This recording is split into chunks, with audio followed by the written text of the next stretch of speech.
Hi, everyone, and welcome to English for You. I'm Joe. And I'm Mike. Today we're talking about an article that's called Writing in Secret, and it's about these female authors and their pen names. Now, today, in modern times, if a woman writes a book, of course, she can just publish it under her own name. It's usually no mystery as to the gender of the author. You know if it's a man who wrote it or a woman. But a long time ago, say even back towards the turn of the 20th century, the literary world wasn't so friendly toward women, was it? That's very, very true. Writing was not seen to be a woman's work. In fact, a lot of work wasn't a woman's work. Women were supposed to maybe learn some languages, learn to play the piano, to sew, and that was about it. Women weren't really allowed to have jobs. But of course, women are very clever people, and so there were women writers, but they had to use fake names. They often had to take the name of a man in order to have their writing published. That's right, and we're going to be learning all about that, female authors and their pen names over the next couple of days. Let's dive into day one right now. Reading. Writing in Secret. Female authors and their pen names. Literature cannot be the business of a woman's life. In 1837, Robert Southey, a famous poet, used these words to prevent Charlotte Bronte, author of Jane Eyre, from writing.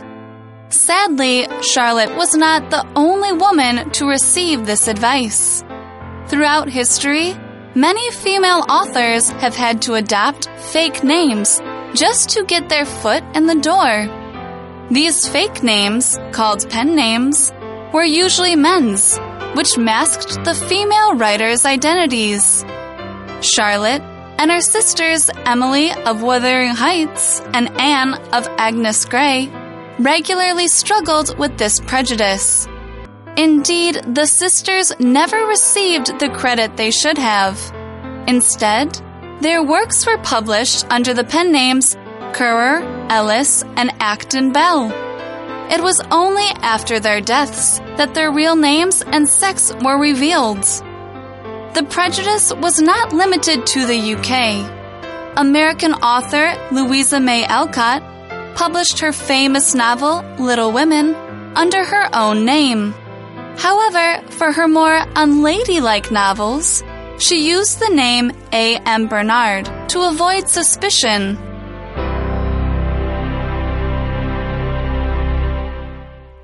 Day one of our article begins by saying literature cannot be the business of a woman's life. This is a quote. Oh my gosh, that guy is going to get a lot of angry people on Twitter saying things about him. I think this is pre-Twitter. I think this is from a little bit ago, a long time in the past, maybe. Well, good. Literature, we see the word there right at the beginning. That just refers to the craft of writing. It can be novels, fiction, non-fiction, poetry, these all fall under the umbrella of literature. But this quote from somebody is saying literature cannot be the business of a woman's life. This goes back to what Mike was saying. At a certain time in the past, people believed that women should not be writers. That's right. They were allowed to look pretty, to be mothers, but not really to have a job, even something like writing. That was completely not allowed or not accepted. And who said these words? Well, these words were said a long time ago, as Joe mentioned, in 1837. So that's almost 200 years ago. And they were said by Robert Southey, who is a famous poet. So he was also a writer, a poet. Is basically a person who writes, but they write poems. They don't write books or stories or movies or plays or songs. They write poems and things like that. So he said that, and he used these words to prevent Charlotte Bronte, the author of Jane Eyre, from writing. Wow, so he really wanted to stop this woman back in the 1800s who was an author. He wanted to stop her from writing. An author is a writer.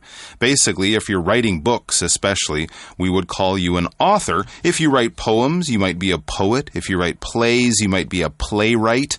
But an author is a person who writes books mainly. Well, the bad news for Robert Southey is that these days, Charlotte Bronte is a lot more famous than he is. That's right. The Bronte sisters definitely had the last laugh on this one. Robert Southey, I have not heard of. Yeah. Ever. No. Until just now. Just some dead poet. He's just another poet who's not around anymore, but a lot of people still talk about Charlotte Bronte and her sisters as well. So that's right. They get the last laugh on this one. Right. We should mention there, he said it to prevent her from writing. To prevent somebody from doing something is basically like stopping someone from doing something. So your parents might prevent you from going out on a school night. They'll stop you. They'll say you can't do that. He was trying to say she can't write, and that's wrong. Sadly, Charlotte was not the only woman to receive this advice. So this was not an isolated case. This was not just one man saying this to one woman. Authors, female authors, were getting these same words all over the place. In fact, throughout history, many female authors have had to adopt fake names just to get their foot in the door. Okay, so this means female authors had to adopt fake names. Adopt, in this case, means to take something as your own. Adopt usually means to take in a child that doesn't have parents, or you can adopt a puppy or a kitten because you're going to care for it. In this case, adopt means to take something on, to take a fake name, a name that is not actually your name, not your real name, in other words. And they have to do this just to get their foot in the door. To get your foot in the door means to kind of get your first opportunity to work in a certain field or to get a chance to do something.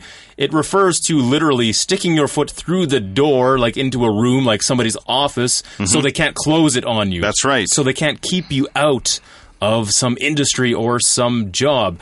So that's what they had to do. Just to get their foot in the door, they had to adopt or take a man's name. So the male editors, the people in charge of the publishing companies, the ones putting out the books, they would only take them seriously if it had a man's name at the top. So that's how they got their foot in the door. Get one's foot in the door is our shortcut for you for today. So let's learn more about this phrase. Shortcut for you. Hey, nice car. Thanks. I've got a great new job. They have given me a car and my own office. Congratulations. That sounds pretty amazing. Thanks. It's been a really great year for me so far. So, is your company hiring? What? I'm not sure. Why? I'd love to have a great job like yours. Maybe you could just mention my name. You know, help me get my foot in the door. Listen, I don't want anything to do with your smelly feet. If you are looking for a job, just send them an email. Hey, my feet don't smell. Get one's foot in the door actually means to get an opportunity to start working in an organization or business, especially when this will get you more opportunities in the future. Oh well, if get one's foot in the door means 获得机会加入,初步进入, then I suppose I could find out if any jobs are opening up. Oh, thanks. I really appreciate it. Just one thing. Your feet really do smell. That was our shortcut for you, all about female authors getting their foot in the door. That's what we were talking about just before the break. So people like Charlotte Bronte and other female writers, they had to take these fake names, male names, just to be taken seriously. That's right. As we continue reading, it says these fake names called pen names were usually men's. So if you're going to make up a fake name, you of course would choose a man's name. Well, why? Because it would mask the female writers' identities. This would allow them to write the books they want, to get them published, because as long as they never met anyone, the publishers would think, hey, this man wrote a book. It's great. Lots of people will want to read it. Well, of course, it was a woman writing it, but she was using a pen name, a fake name. A pen name is something that an author will use. I believe J.K. Rowling, right, from Harry Potter, she wrote some books after Harry Potter, sort of more adult detective novels, and she chose a man's name. Stephen King, he's used a lot of pen names too? just because he doesn't want people to think of Stephen King, the horror writer when he's writing in other genres or writing other types of stories. So lots of writers, male and female, will use pen names. That's right. J.K. Rowling used it because she just wanted the book to come out and be judged on its own, not as, oh, look, it's a new book by the lady who wrote Harry Potter. She didn't want all that excitement, so she also used a pen name. Back then, of course, they were using them to mask the female writer's identity. Your identity is basically who you are, right? Your ID card, well, the ID in ID card comes from ID, identity. There we go. And if you mask something, you basically hide. It could be a mask, like you might wear for Halloween, but you could also just wear a disguise or fake clothes so people won't know who you are. Or you can choose a fake name on the internet, for example, to mask or to sort of hide or disguise who you are, to hide your identity. Charlotte wasn't the only writer in the family. Charlotte and her sisters Emily of Wuthering Heights. Also famous. And Anne of Agnes Grey. Famous, but not so famous. Not as famous as the other two. It says they regularly struggled with this prejudice. We often see this phrase, to struggle with something. It just means you're having a hard time or difficulty in doing something. They had difficulty or struggled with this prejudice. Prejudice is when you have something against somebody simply because of their gender or their race or perhaps their religion. In other words, you choose something about them and decide not to like anything about them based on that one thing, that one part of them. There was a lot of prejudice against women simply because men believed women should only do certain things at that time. They should be homemakers, they should just raise children, they should not be writers, or they should not be doing anything artistic. They should not be writing music, they should not be in the workplace. That was the prejudice against women. They thought these things simply because women were women. That's all. That's all it was. There was no real logic behind it. Of course. And to think of someone as a certain way just because of how they look or where they come from is wrong. That's why most people would say it's not good to be prejudicial against other people. And indeed, it says the sisters never received the credit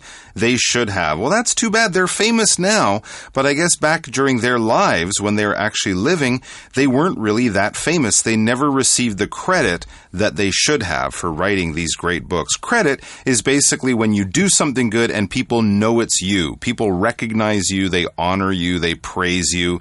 They don't sort of say, oh yeah, I did it, when someone else actually did it. So if you do good work, if you do something brave or something that other people couldn't or didn't do, you want people to know, hey, I did that.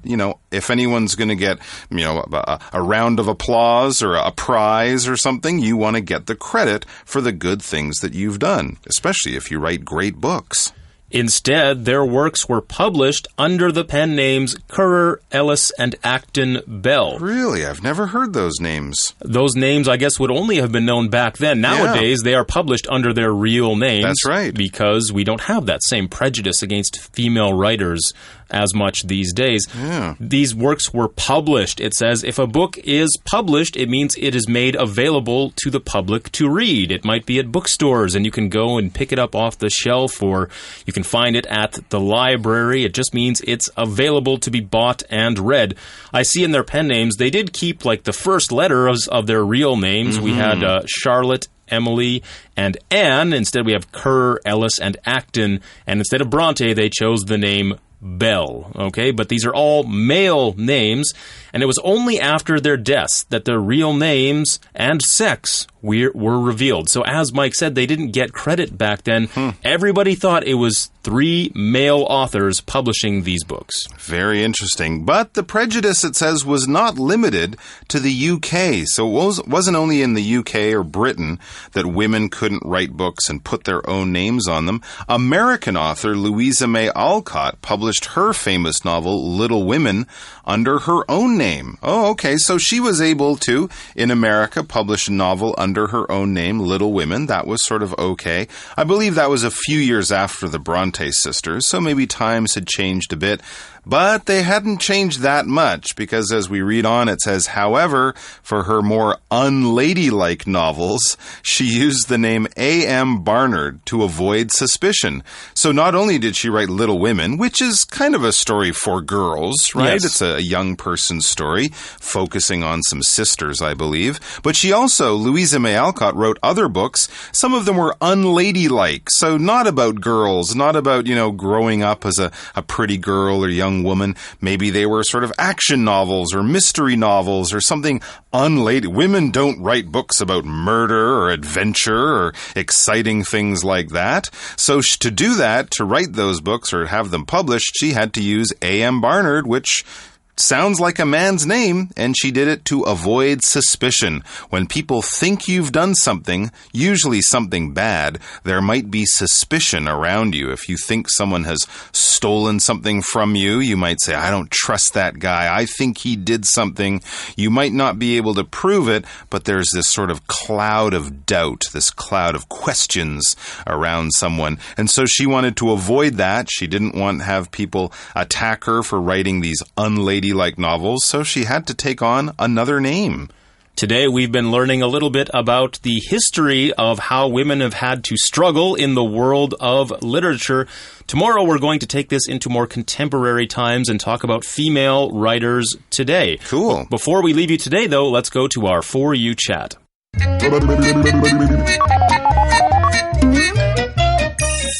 You chat. Today on the program, we've been talking about women in literature, and as recently as around the mid-19th century, women were not supposed to be writing books in the eyes of society, especially in the eyes of men. It was seen as something that was not ladylike, so a lot of women had to publish under male pen names. That has to do with our For You chat question, which says, what are some other things that women were not allowed to do in history? I think that's kind of a long list. Oh my gosh, that is a very long list of things. They weren't allowed to basically do anything except raise children have and babies. Cook and clean, I think. Pretty much. If you go back long enough. That's right. Well, leading a country was something they did quite a long time ago. There have been a few queens in history. That's true. Right? And some jobs, like maybe keeping a small shop or helping out your husband in his business, was allowed. But a lot of the professional jobs, especially being a lawyer, a doctor, a university professor, those things were definitely not allowed. And many things that also require physical strength, right? Being a construction worker, or a soldier, even driving a truck or flying an airplane. These are things that women have only really started to do in the last 100 years. That's right. If you go back around 100 years, or even in some places later than that, even professions like being a doctor or being a lawyer, those were not open to women. It was only men who could do that. And in some parts of the world today, women can't even drive cars still. That's right. They are prevented still from doing a lot of things. Luckily, most of the world has come a long way from the times when women were prevented from doing certain things. Good. And they can make their own choices, which is the way I believe that it should be. You guys can have a talk about this chat question as well. As for us, we're out of time. So until the next episode of English for You, I'm Joe. I'm Mike. Goodbye. Writing in secret. Female authors and their pen names. Literature cannot be the business of a woman's life. In 1837, Robert Southey, a famous poet, used these words to prevent Charlotte Bronte, author of Jane Eyre, from writing. Sadly, Charlotte was not the only woman to receive this advice. Throughout history, many female authors have had to adopt fake names just to get their foot in the door. These fake names, called pen names, were usually men's, which masked the female writers' identities. Charlotte and her sisters Emily of Wuthering Heights and Anne of Agnes Grey regularly struggled with this prejudice. Indeed, the sisters never received the credit they should have. Instead, their works were published under the pen names Currer, Ellis, and Acton Bell. It was only after their deaths that their real names and sex were revealed. The prejudice was not limited to the UK. American author Louisa May Alcott published her famous novel, Little Women, under her own name. However, for her more unladylike novels, she used the name A.M. Bernard to avoid suspicion.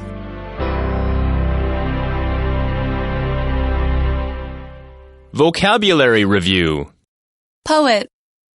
Sylvia Plath, a famous writer and poet, enjoyed writing poetry as a child. Author. My uncle is an author. He wrote a children's book about dragons. Adapt. Tim's boss used to be quite strict, but lately he's adopted a more relaxed attitude. Identity. No one knows the identity of the man who robbed the bank. Credit. This scientist was given the credit for the discovery of the new insect. Suspicion. The museum staff has a suspicion that this painting is a copy of the real one.